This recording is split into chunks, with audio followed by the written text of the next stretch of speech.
ओम शांति। आज का प्रातः क्लास है 4 अक्टूबर 1968। बच्चे शांति में बैठ क्या सोच रहे हैं? ये तो बाप ने समझाया है कि जो कुछ भी इन आँखों से देखते हो,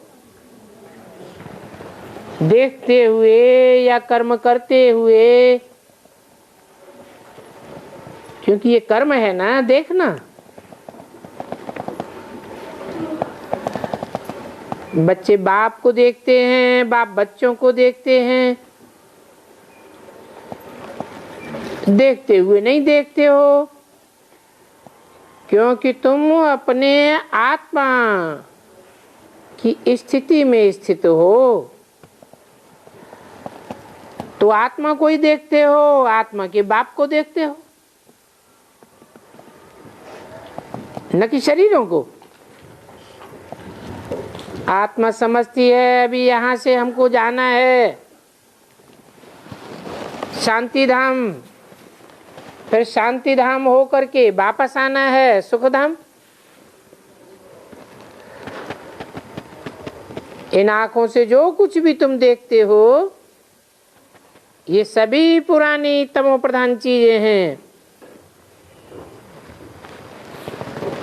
और सब भस्मीभूत होने वाली हैं। आत्मा को तो इन आँखों से देखा ही नहीं जाता, बाकी जो कुछ भी इन आँखों से देखने में आता है वो सब विनाश हो जाना है।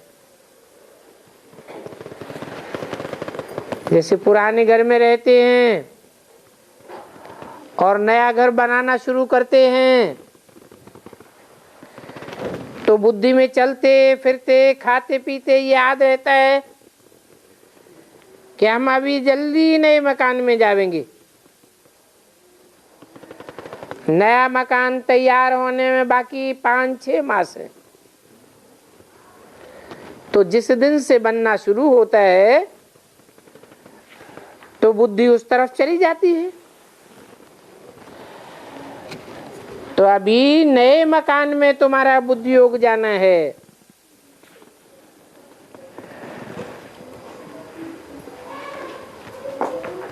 जो नया मकान बाबा बना रहे हैं, ये पुराना मकान तो खत्म हो जाएगा।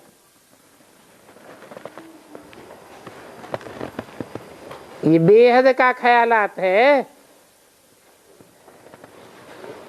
ये भी कहते हैं हम नई दुनिया में जाकर बैठेंगे।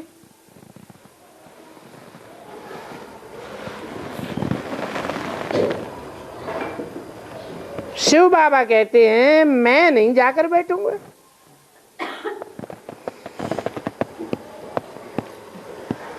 तो यहाँ बैठे हुए भी बुद्धि वहां लगी रहनी चाहिए। इस शरीर को देखते हुए जैसे कि तुम नहीं देखते हो, क्योंकि बच्चे जानते हैं ये सारी पुरानी दुनिया की चीज है। अपने शरीर सहित ये सभी खलास हो जाना है। बाप भी कहते हैं ये शरीर लोन पर लिया हुआ है, ये भी चला जाएगा। हम भी चले जाएंगे शांति धाम, तो बच्चे भी चले जाएंगे। इसलिए बाप कहते हैं शांति धाम को याद करो, बाप को याद करो। बाप ही पतित पावन है और पावन बना करके ही पावन दुनिया में ले जाने वाले हैं। पावन बनने के लिए श्रीमत देते हैं। भले यहाँ बैठे हैं तो भी बुद्धि में बाप और नई दुनिया याद है। जैसे बच्चे कहाँ भी होंगे, बुद्धि में यही याद होगा, औरों को भी हम ये बातें सुनावें। हमारा बाबा आया हुआ है नया घर बनाने के लिए, तो तुमको भी जो मिलता है उनको यही सुनाते हो कि बाबा नई सृष्टि स्थापन कर रहे हैं। प्रजापिता ब्रह्मा द्वारा हमको श्रीमत देते हैं नई सृष्टि स्थापन करने के लिए। बाप कहते हैं मुझे याद करो तो तुम ये लक्ष्मी नारायण जैसे बन जाओगे। बच्चे जानते हैं बरोबर ये लक्ष्मी नारायण सृष्टि के मालिक थे। सर्वगुण संपन्न 16 कला संपूर्ण संपूर्ण हिंसक मर्यादा पुरुषोत्तम, ये इनका टाइटल है। ये महिमा भक्ति मार्ग में भी इन्हों की गाई जाती है। तो तुम बच्चों को भी ऐसा बनना है। याद करते करते एक तो पावन सतो प्रधान बनेंगे। तो सतो प्रधानता की ये गुण है, सर्वगुण संपन्न वगैरह, ये बात तो समझते हो। बल तुम यहां बैठे हो, बाबा की तरफ देखते हो, परंतु तुमको बाबा का ये शरीर याद नहीं रहता है। बल तुम समझते हो ये परमात्मा का रथ है, क्योंकि आत्माओं के रथ तो बहुत हैं सभी, परंतु इसमें बाप आकर के ट्यूशन हमको देते हैं। वो मुकर्रर रथ एक ही है। बच्चों को ट्यूशन देते हैं ना, और बहुत ही सहज बात बाप समझाते हैं। समझानी बड़ी सीधी सादी मिलती है। भले इन आंखों से देखते हो, परंतु आत्मा को तो ज्ञान का तीसरा नेत्र मिला हुआ है। तो तुम बच्चे त्रिनेत्री हो। ज्ञान के तीसरे नेत्र से सृष्टि के आदि मध्य अंत को जानते हो, और ये भी जानते हो कि ये तीसरा नेत्र सिवाय बाप के और कोई दे ही नहीं सकता है। बाकी तो ये सभी बाहर के नेत्र हैं। बल दुनिया में कितने भी बड़े बड़े सन्यासी पंडित आदि हैं, परंतु तीसरा नेत्र देने की ताकत तो कोई में भी नहीं है। ये तीसरा नेत्र देने के लिए ज्ञान सूर्य बाप को आना पड़ता है। ये बहुत समझने की सहज बातें हैं और समझाना भी है। यहाँ तो तुम शांति में आकर के बैठकर समझते हो, वहां प्रदर्शनी अथवा म्यूजियम में शांति थोड़ी ही होती है। वहां तो बहुत आवाज हो जाता है। तो उसको स्कूल नहीं कहेंगे, वो तो जैसे एक तरह का मेला हो जाता है। तुम समझाते हो,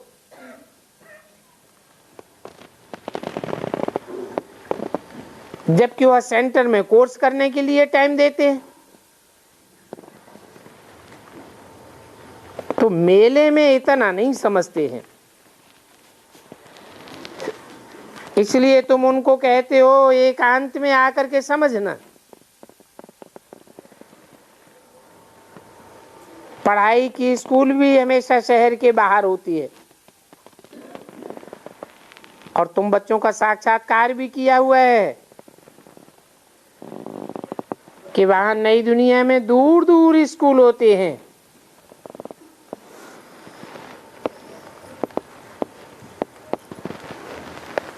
हेलीकॉप्टर में जाना पड़ता है। बच्चों ने शुरुआत में बहुत साक्षात्कार किए हुए, फिर जो बच्चे पिछाड़ी में रहेंगे वो भी साक्षात्कार करेंगे। बाकी भाषा आदि क्या होती है वो बतलाते थे, क्योंकि यथा राजा रानी तथा भाषा चेंज होती जाती है। तो बच्चों को मुख्य बात तो ये समझानी है कि बाप को तो जरूर याद करना पड़े। बाप कहते हैं बच्चे अभी तुम्हारे लिए नई दुनिया बन रही है, और ये भी तुम जानते हो कि नई दुनिया में कोई भी पतित व आसुरी अवगुण नहीं होते हैं, वो सर्वगुण संपन्न दुनिया है। और यहाँ है अवगुणों से भरी पूरी दुनिया।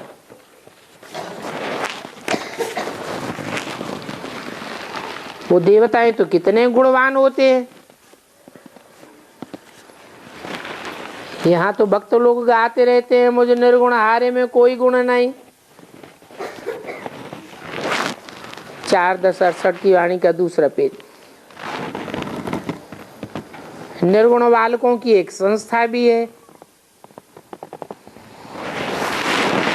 वास्तव में बालकों को तो निर्गुण कह भी नहीं सकते हैं, क्योंकि बालक बुद्धि तो और ही महात्मा बुद्धि होती है। तो कोई भी ऐसा नहीं है जो उनको समझावे ये निर्गुण बालक संस्था नाम क्यों रखा हुआ है, किसकी यादगार में रखा हुआ है।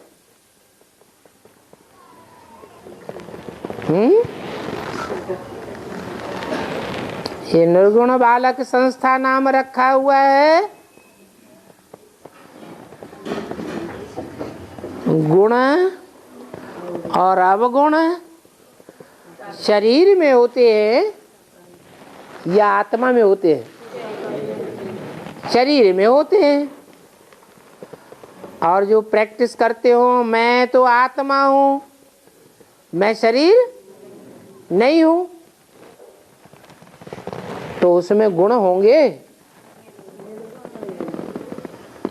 तो वो है निर्गुण बालकों की संस्था।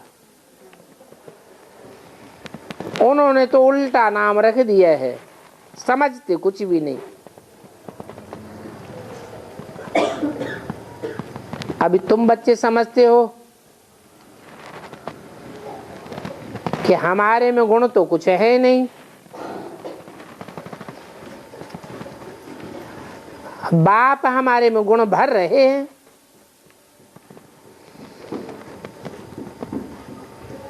पहले हम सभी निर्गुण बालक थे, अर्थात हमारे में कोई भी गुण नहीं था। मंदिर में देवताओं के आगे जाकर गाते थे हम पापात्मा हैं, कामी हैं, क्रोधी हैं, लोभी हैं। आप सर्वगुण संपन्न हो, हम निर्गुण आ रहे हैं। तो बच्चों में तो कोई विकार होते ही नहीं है।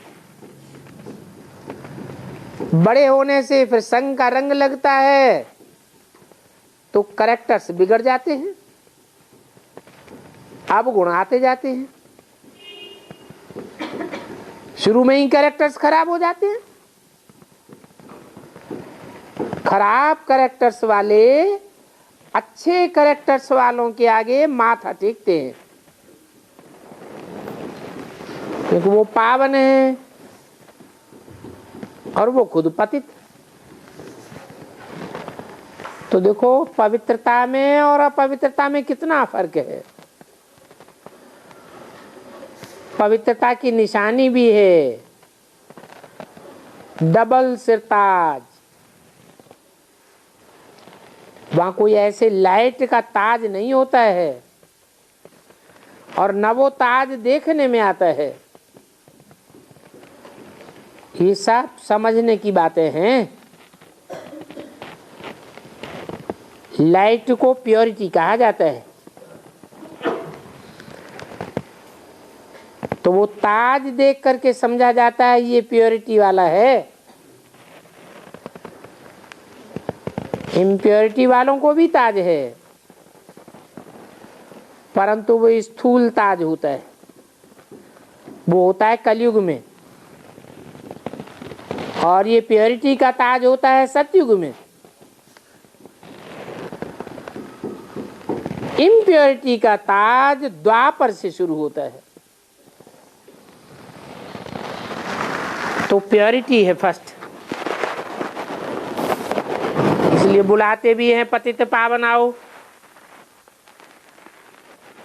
क्योंकि वो एवर प्योर है और सदैव ही प्योर है। तो बोलते हैं आकर के पावन बनाओ।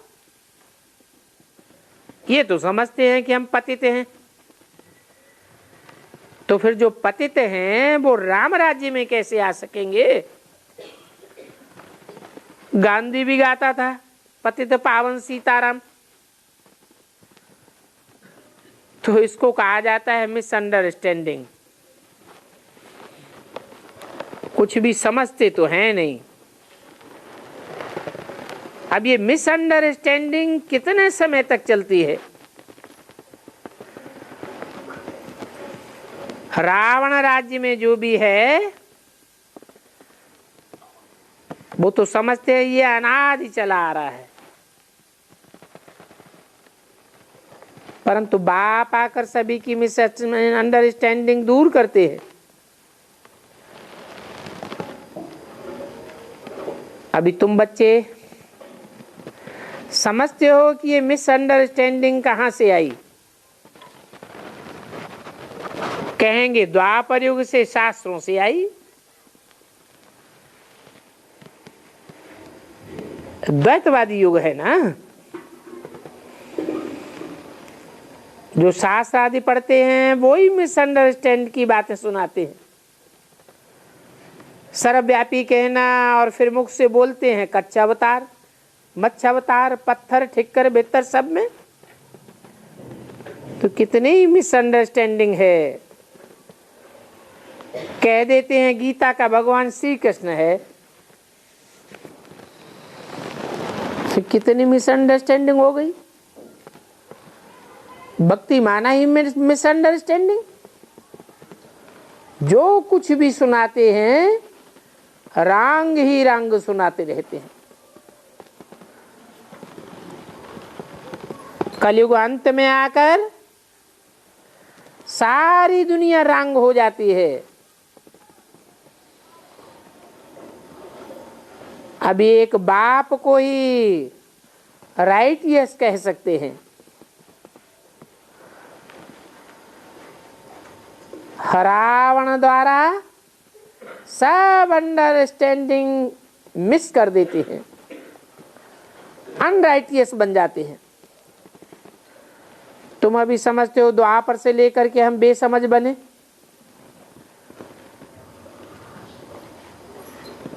अगर कोई पूरी रीति नहीं समझते हैं तो समझा जाता है कि ये देरी से आया हुआ है।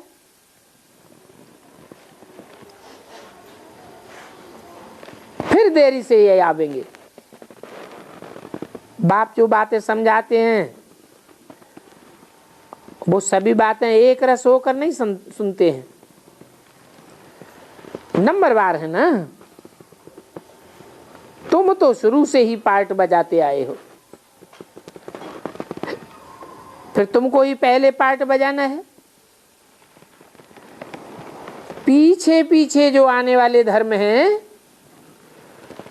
वो फिर भी सभी पीछे ही आवेंगे। इन बातों को मीठे मीठे बच्चे नंबरवार पुरुषार्थ अनुसार जानते हो। ये बेहद की पढ़ाई है जो सिवाय बेहद के बाप के और कोई समझा ही नहीं सकता। और बाप समझाते भी कितनी युक्ति से हैं। जो नंबर 1 पुण्य आत्मा अर्थात पवित्र आत्मा था वो अभी बिल्कुल अपवित्र आत्मा बन चुका है। बाप ये बात सिद्ध करके बताते हैं कि मैं इनमें प्रवेश क्यों करता हूं।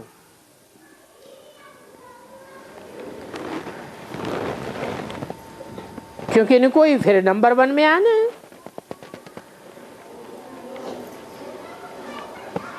फिर तुम नंबर बार आवेंगे। जितना जो अच्छा पुरुषार्थ करेंगे, जब घर के नजदीक आवेंगे तो बहुत खुशी होगी। स्वर्ग की महलमानियां देखने में आती रहेंगी। तुम समझ जावेंगे कि किसने किसने कितना कितना पुरुषार्थ किया है। यहां ही सबका मालूम पड़ जाना चाहिए। बल ये पढ़ाई तो भविष्य के लिए है, परंतु पिछाड़ी में साक्षात्कार बहुतों को होगा, फिर पछताना पड़ेगा। परंतु पछताने से थोड़ी पास हो जाएंगे। पछतावेंगे कि हमने अच्छी रीति पढ़ाई नहीं पढ़ी। ये बहुत ही ऊंच पढ़ाई है, इसमें पूरा अटेंशन देना चाहिए। आलतू फालतू बातों में कोई फायदा नहीं है। ये सारी नॉलेज तुम यहां बैठ पढ़ते हो। ये रथ तो उनका है।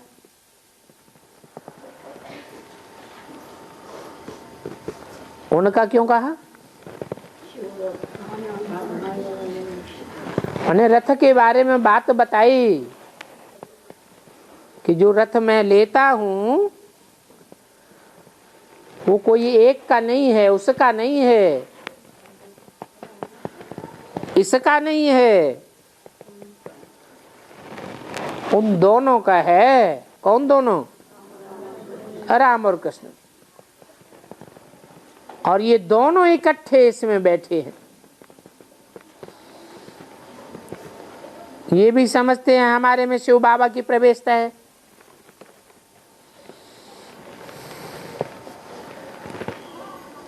वो इस तख्त पर बैठे हैं। इसमें और कोई विचार तो आता नहीं है।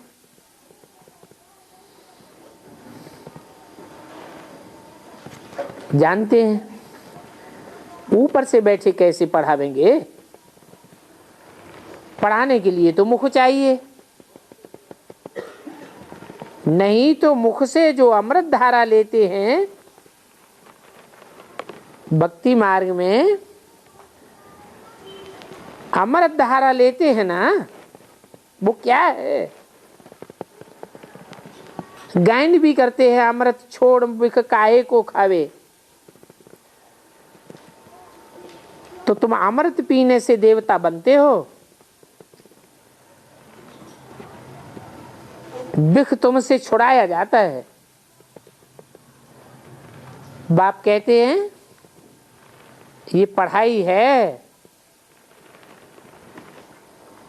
समझने की बातें हैं, बाकी अमृत तो कोई पीने की चीज नहीं है। ये तो ज्ञान अमृत की बात है। इस पढ़ाई की महिमा की जाती है।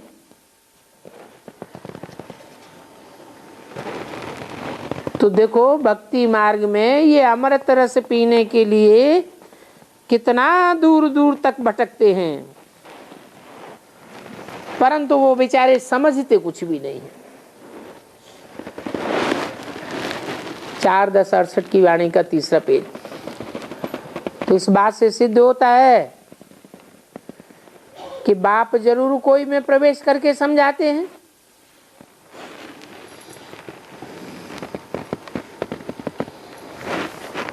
सिर्फ सुनाते ही नहीं है, क्या करते हैं? समझाते हैं। अर्थात सुनाने के लिए मंथन करने की दरकार नहीं है।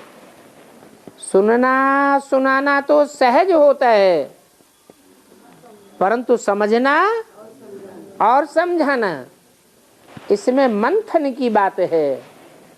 मंथन किए बगैर सार नहीं निकलता, अमृत रस नहीं निकलता। तो जरूर कोई में प्रवेश करके समझाते हैं। मुखरूपी आर्गन से बगैर बोलेंगे कैसे? तो बाप क्लियर करके समझाते हैं। वो बाप बाप भी है, टीचर भी है, और बाप का ये रथ ही मुकर्रर है। कौन सा? जो बाप भी है और टीचर भी है। हर 5-4 वर्ष बाद इनमें प्रवेश करके तुमको पढ़ाते हैं। इनमें क्यों कहा? एक नहीं है तो 2। हर एक आत्मा का अपना अपना रथ होता ही है, परंतु इनको अकाल तख्त कहते हैं। क्यों? हर एक आत्मा का अकाल तख्त नहीं है।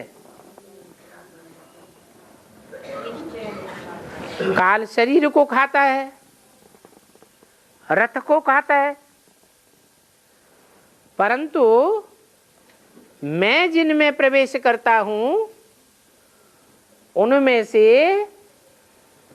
एक रथ है, मुकर्रर रथ, जिसको काल नहीं खाता है। अकाल तख्त की कितनी महिमा करते हैं। अकाल माना जिसको काल खा न सके। तो ये उनका चैतन्य तख्त है, और आत्मा को तो काल खा ही नहीं सकता। वहां अमृतसर में तो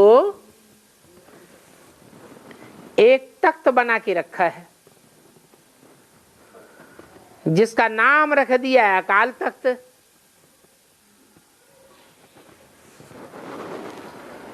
अकाल भोगा भी कहते हैं।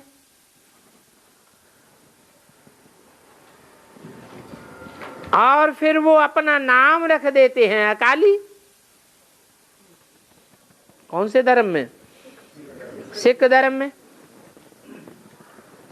वास्तव में अकाल तो आत्मा ही है, जिसको काल कभी नहीं खा सकता है। वो अपन को अकाली कह देते हैं।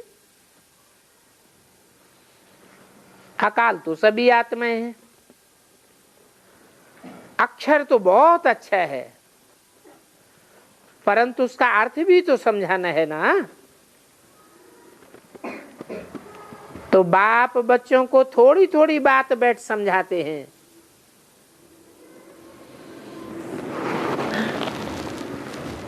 इकट्ठा नहीं समझाते हैं। बाप कहते हैं, मीठे मीठे बच्चों खबरदार रहो। तुम्हारा बुद्धियोग सदैव अपने स्वीट होम में लगा रहे।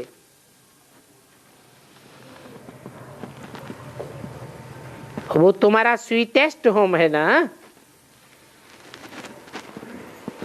और स्वीटेस्ट तुम्हारी बादशाही भी है। इतनी स्वीट बादशाही और कोई भी युग में और कोई भी धर्म में नहीं होती है। ये भी तुम जानते हो कि हम कल्प कल्प स्वीट बादशाही में आते हैं, और बादशाही लेने के लिए बाबा के पास ही क्यों आते हैं? कहेंगे राजाई का वर्षा लेने आते हैं।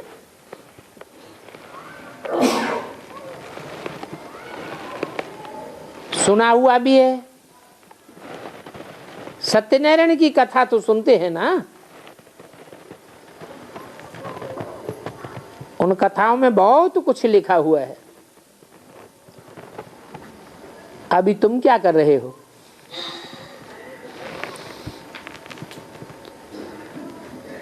खेवैया उसे कहा जाता है जो डूबे हुए को पार लगाता है। तो ये भी भक्ति मार्ग का गायन है। नैया हमारी पार लगाओ, इसका अर्थ बाप आकर के समझाते हैं। ये तुम्हारी शरीर रूपी नैया है, आत्मा इसमें बिठैया है, और बाप इस शरीर रूपी नवैया का खेवैया है। भक्ति मार्ग में तो वो शांति धाम और सुख धाम को बिल्कुल ही भूल गए, क्योंकि शास्त्रों में बहुत गपोड़े हैं। तुम आसुरी मत पर चल, शांति धाम सुख धाम को बिल्कुल भूल गए।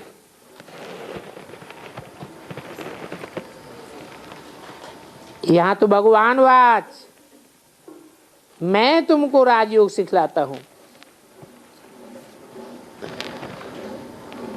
और फिर उसके लिए कहते हैं कि फलानी फलानी को भगाया।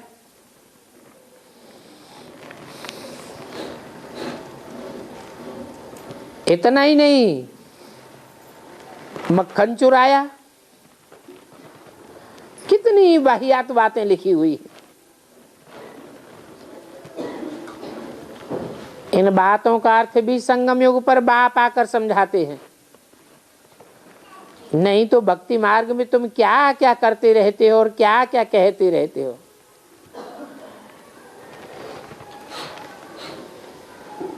कहते हैं देवकी के 8वें गर्भ से कृष्ण आया। अरे 8वें गर्भ से फिर कहां से आवेगा? वो तो फिर भी ठीक है कि नंबरवार गर्भ हुए। यहां इस दुनिया में तो इकट्ठे ही गर्भ में से 6 बच्चे पैदा हो जाते हैं। अखबार में समाचार पढ़ा था,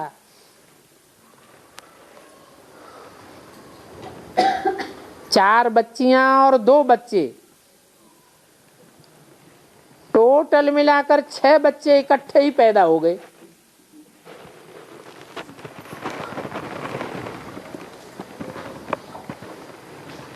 तो क्या कहेंगे? हैं? कूतरी हुई ना। बाप समझाते हैं सत्युग में तो कायदा है 1 बच्चा और 1 बच्ची।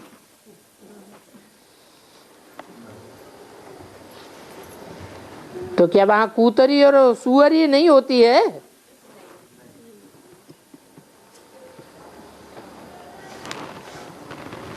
वहां तो योग बल से बच्चे पैदा होते हैं।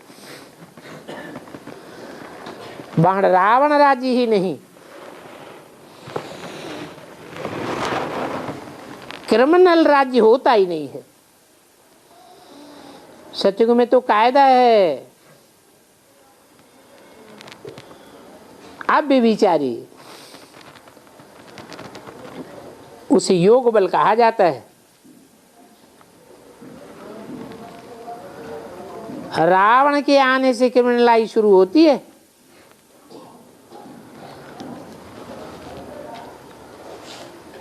भाई बहन समझने से भी क्रिमिनलाई बन जाती है। ये काम महाशत्रु है ना।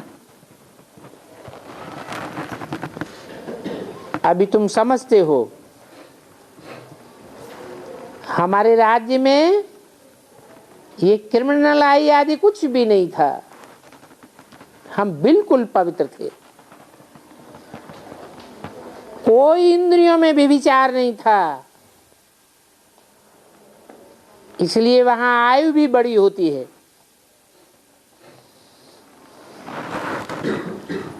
डेढ़ 150 वर्ष की आयु होती है एवरेज।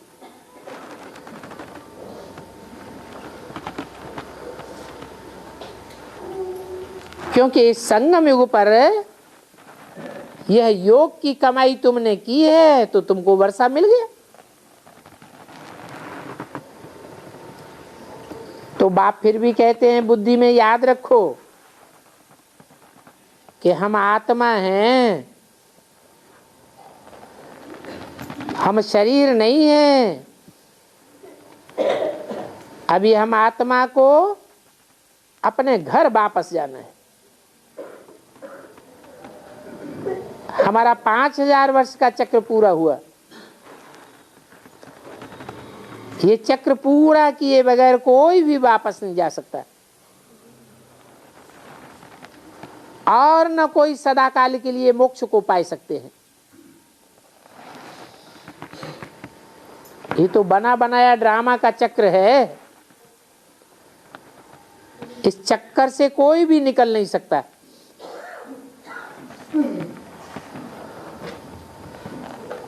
वो सन्यासी ब्रह्म ज्ञानी होते हैं, तत्व ज्ञानी होते हैं। इसलिए वो तत्व अर्थात ब्रह्म को ही ईश्वर कहते हैं।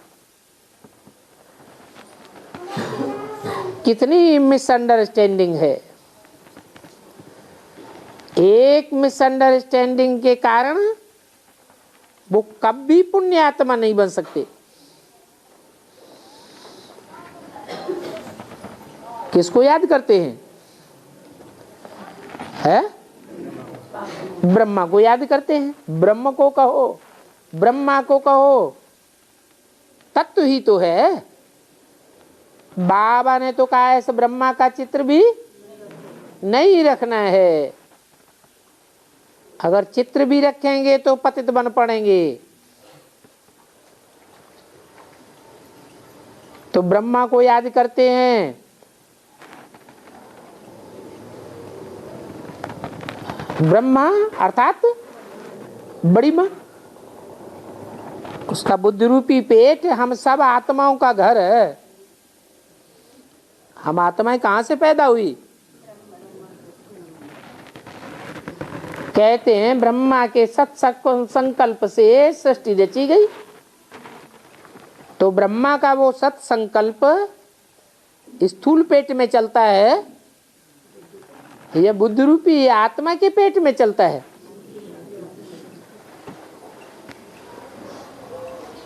तो ये बना बनाया ड्रामा का चक्र है। ये ब्रह्मा अर्थात ब्रह्मा हम आत्माओं का घर है। घर को याद करने से पाप थोड़े ही कर सकते हैं और न तो सतो प्रधान ही बन सकते हैं जो फिर वापस जाएं। कायदा ही नहीं। ये डिटेल की बातें हैं, बाकी वो तो है सेकंड की बात। बाप को याद करो तो बाप का वर्षा मिले। बाप ही स्वर्ग नई दुनिया रचते हैं, ब्रह्मा नहीं रचते हैं। ब्रह्मा क्रिएटर है या क्रिएशन है? क्रिएटर है। ब्रह्मा भी क्रिएशन है। बड़ी मां है ना। रचने वाला कौन है? बाप। तो बाप है क्रिएटर, ब्रह्मा है क्रिएशन। क्रिएटर तो जरूर चाहिए। नई दुनिया क्रिएट करते हैं। वो नई दुनिया है स्वर्ग। अभी तुम जानते हो हम ही थे इस नई दुनिया में, फिर अब हम ही जाने वाले हैं। ये चक्र का राज समझाया जाता है। भारत पर ही ये सारा खेल बना हुआ है क्या? और दूसरे देशों पर ये खेल नहीं बना हुआ है? हैं? क्यों? और दूसरे देश, दूसरे धर्मखंड 5000 वर्ष के चक्र में आते ही नहीं हैं। भारत ही अविनाशी खंड है और ये सबसे बड़ा तीर्थ है। तीर्थ माने थ माने स्थान, तीर माने किनारा। सारी दुनिया के मनुष्य मात्र की बुद्धि को एक ठिकाने लगाने वाला स्थान सिर्फ एक भारत ही है, क्योंकि हेवन बनाने वाला बाप इस भारत में ही आकर के सभी की सदगति करते हैं। इसलिए इनको सबसे ऊंचते ऊंच तीर्थ कहा जाता है। फिर ये भारत ही हेवन बन जाता है। बाबा ने बहुत बार समझाया है कि जो मरते हैं उनको लिखना चाहिए। तुम कहते हो स्वर्गवासी हुआ,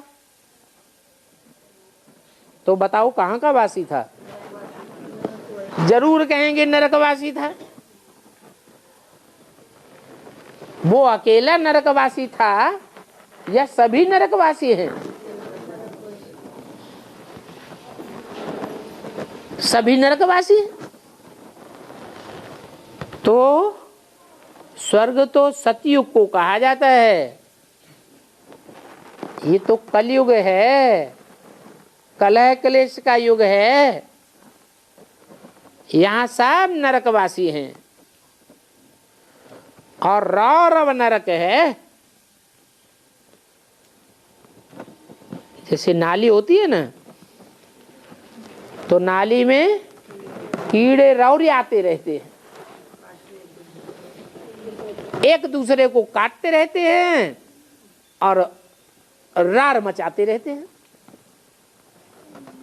तो रौरव नरक कहा जाता है। सतयुग को तो स्वर्ग कहा जाता है।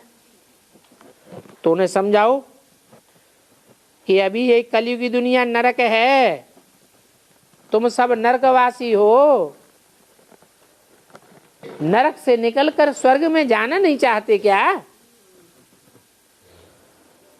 आओ तो हम बतावें कि स्वर्ग में चलने का अब टाइम आ गया। अब नहीं तो कब नहीं। अब अगर चूक गए तो फिर हमेशा चूक होती रहेगी। ये सभी बातें बाप बैठ समझाते हैं। आत्मा ही सुनती है और आत्मा ही मनुष्य तन धारण करके पाठ बजाती है।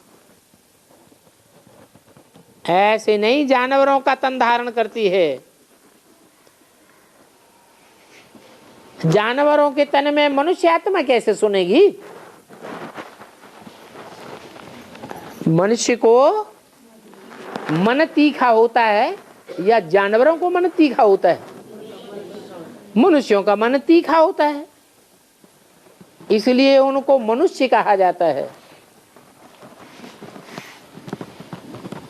मन की प्रधानता है मनुष्य में। देवताओं में मन की प्रधानता है नहीं। वो तो मन चलाते ही नहीं, उनका मन चंचल होता ही नहीं। तो मनुष्य तन ही धारण करके पार्ट बजाता है। सुनने का, सुनाने का, समझने का और समझाने या धारण करने का। तो ये नाटक है। कितने वर्षों का नाटक है ये भी जानना चाहिए। तुम ज्ञान सागर बाप द्वारा सभी कुछ जान जाते हो। अच्छा, मीठे मीठे सिकील दे रूहानी बच्चों को, रूहानी बाप दादा का याद प्यार, गुड मॉर्निंग। रूहानी बाप के रूहानी बच्चों को नमस्ते, ओम शांति। 3-10-68 का बच्चों को बुद्धि में है, अब अपने घर जाना है। बुद्धि जो आत्मा में है, वो बुद्धि कहती है कि अब तो चलने का है।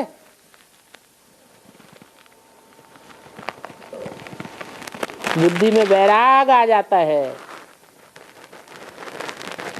अब ये दुनिया रहने योग्य नहीं है। जो कुछ देखने में आता है चलते चलते ये सब खत्म हो जाएगा। ये ज्ञान बुद्धि में अभी आ गया। जो ज्ञान बाप बच्चों को समझाते हैं और बच्चों को ये निश्चय है हम इस पुरानी दुनिया के लिए नहीं पढ़ते हैं, और जो पढ़ाइयाँ पढ़ते हैं वो कहाँ के लिए पढ़ते हैं? इसी जन्म के लिए, इसी पुरानी दुनिया के लिए पढ़ते हैं। और हम नई दुनिया के लिए पढ़ते हैं तो हम पुरानी दुनिया में, परंतु बुद्धि से हमारा लंगर उठ गया है, क्योंकि हम संगम युग पर हैं। संगम युग पर पुरानी दुनिया भी है और नई दुनिया भी है, दोनों का ज्ञान हमको है। आज यहाँ हैं कल वहां होंगे नई दुनिया में, और सीधे नई दुनिया में नहीं जावेंगे, बीच में शांति धाम होगा। उस समय सारी सफाई हो जाएगी इस दुनिया की। कब? जब हम शांति धाम में होंगे तब इस सारी दुनिया की सफाई हो जाएगी। वो नई दुनिया बिल्कुल शुद्ध होगी, और अभी तो ये बिल्कुल अशुद्ध दुनिया है। इसलिए अभी अपन को आत्मा समझ देह को छोड़ना है। बच्चे जानते हैं और कोई तो जानते नहीं है कि हमें घर जाना है। बाप ने समझाया है तुम सभी ब्राइड्स को मैं एक ही ब्राइड ग्रूम हूं जो लेने आया हूं।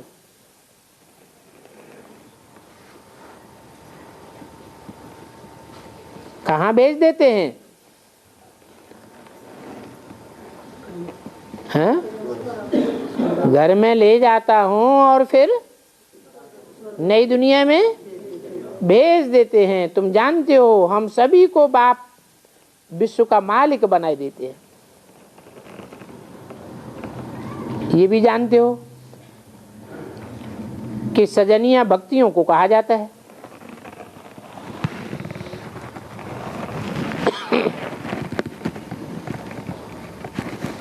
बच्चों को रास्ता बड़ा ही सीधा बताते,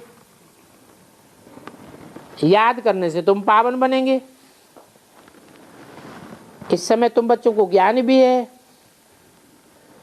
कि हम जिसको याद करते हैं उनके पास ही पहुंच जाएंगे। भक्ति में भी याद करते हैं परंतु वहां कोई पहुंचते नहीं हैं। साक्षात्कार करते हैं, तुम जानते हो हम अभी पहुंच जाएंगे। अच्छी तरह जानते भी हो, फिर घर भी पहुंचते हो।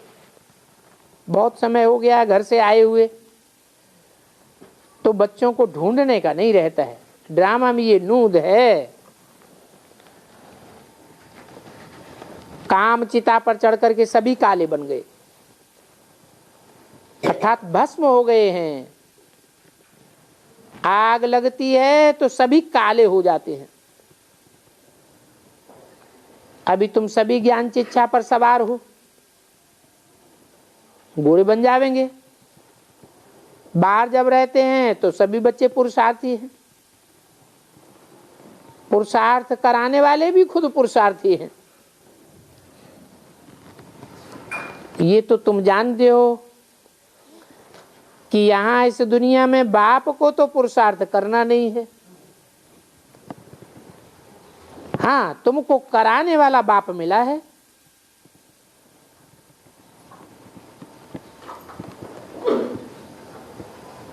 करने वाला दादा है, तो दादा को पुरुषार्थ करना है और बाप को पुरुषार्थ कराना है।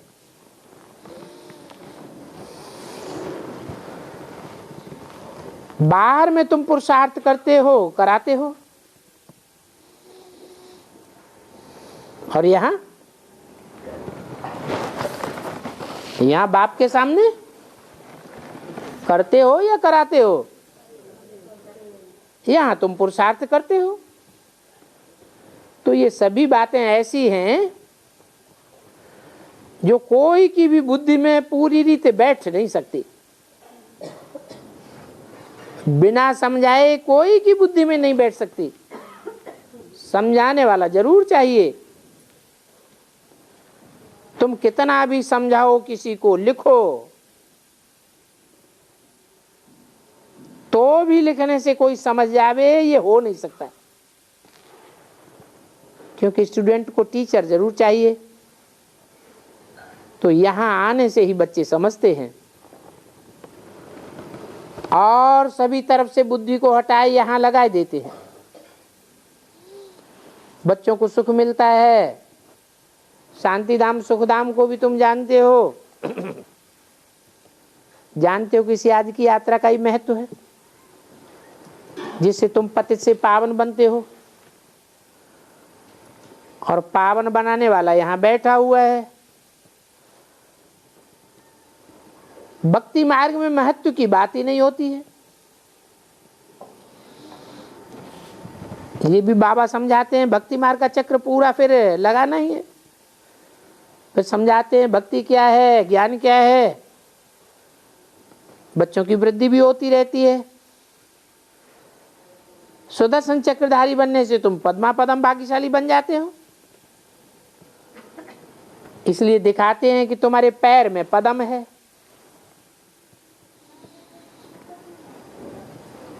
पैर नहीं चलते हैं, क्या चलता है? बुद्धि चलती है। तो तुम पदमपति बनने वाले हो, ये भी समझते हो। पैर में पदम क्यों है? क्योंकि बाप कहते हैं कदम कदम में तुम्हारे पदम है।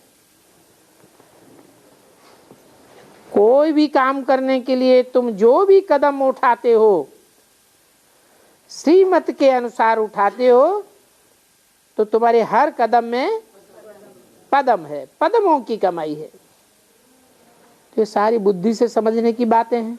समझाने वाला भी बाप है। ऐसे कि नहीं है कि कोई समझ न सके। ये भी जानते हो कि ज्ञान से सुख मिलता है, दुख की बात तो होती ही नहीं है। ज्ञान से किसी को नुकसान हो जाए ये तो हो ही नहीं सकता। किसी को मिसअंडरस्टैंडिंग हो जाए ज्ञान से, वो बात हो सकती है। बाकी ज्ञान से कोई को दुख नहीं हो सकता। ज्ञान से कल्प कल्प सदगति होती है। ज्ञान से दुर्गति व नुकसान हो ही नहीं सकता। इसलिए शास्त्रों में भी लिखा है ऋते ज्ञानान्न मुक्ति। ज्ञान से मुक्ति और सदगति होती है, भक्ति से नुकसान होता है। बाप ऐसे कब बोलेंगे नहीं जिससे तुमको नुकसान हो जाए। फायदा ही फायदा है, खुशी ही खुशी होगी। हो सकता है बच्चों को ईश्वरी लॉटरी मिलती है तो कोई को खुशी का पारा जोर से चढ़ जाता है, परंतु लॉटरी देने वाला जो होता है वो फिर थोड़ा ठीक कर देते हैं। बाकी बेहद के बाप का ऐसा भूल कभी होती नहीं है, ये तो गारंटी है। बाप का तो नाम ही है दुख हरता सुख करता, तो दुख रिंचक भी नहीं हो सकता। आज सभी फकीर हैं, कल अमीर बन जावेंगे, विश्व के मालिक बन जावेंगे, बनने वाले हैं ना। कहावत भी है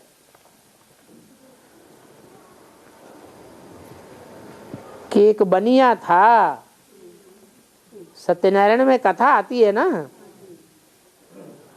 तुम तो सेकंड में फकीर से अमीर बन जाते हो। ये तुम्हारा बेहद का गांव है, तुम कल शहर में चले जाएंगे। अच्छा मीठे मीठे रूहानी बच्चों को रूहानी बाप दादा का याद प्यार, गुड मॉर्निंग, गुड नाइट। रूहानी बच्चों को रूहानी बाप का नमस्ते।